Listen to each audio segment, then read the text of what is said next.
Hello and welcome. My name is Jeffrey Kennedy and welcome back to another episode of Elliott Wave Junctures. Now, as you know, with respect to the wave principle, there's two types of wave forms or wave modalities, motive waves and corrective waves. Now, within the corrective wave family, specifically we have zigzags, flats, and triangles. Today, we're going to be examining triangles. Now, within the triangle family, there's actually three subsets or three types of triangles: contracting triangles, barrier triangles, and then expanding triangles. Now, the first kind of triangle we're going to look at is going to be evident in Wren, and I believe I showed this price chart last week.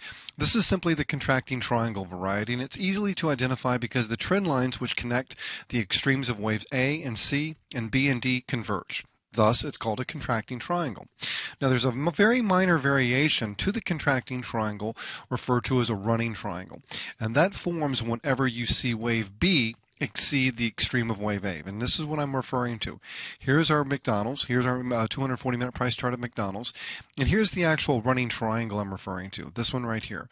Waves A, B, C, D, and E. Now again, notice in this instance here, wave B ends beyond the origin, or the origin of wave A in this instance.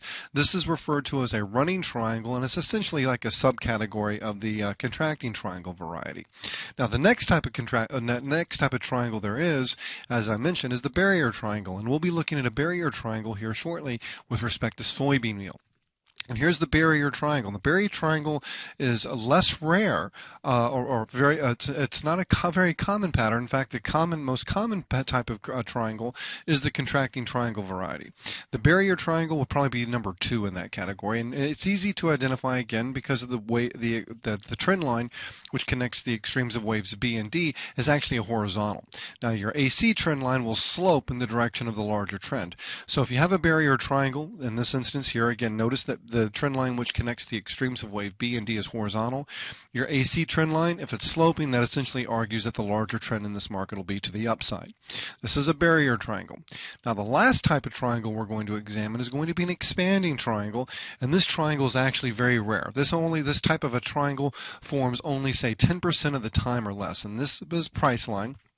Priceline.com, ticker symbol is PCLN, but notice the expanding triangle. And again, the most distinguishing characteristic of the expanding triangle is that the trend lines which connect the extremes of wave B and D and A and C actually expand, as you can see in this instance, because if we continue outward in time with these trend lines, notice they're actually getting wider apart versus converging like they do with the contracting triangle variety. So with respect to, again, corrective wave patterns, we have three basic types of corrective wave patterns: zigzags, flats, and triangles. Within triangles, we have three types: contracting, barrier, and expanding.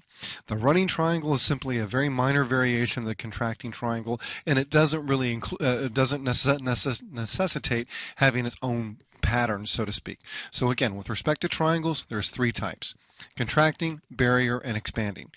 The most common is going to be your contracting, followed by barrier. And again, that AC trend line, that slope of the AC trend line tells you the direction of the larger trend. And the more rare pattern is going to, of course, be the expanding triangle, which occurs 10% of the time or less.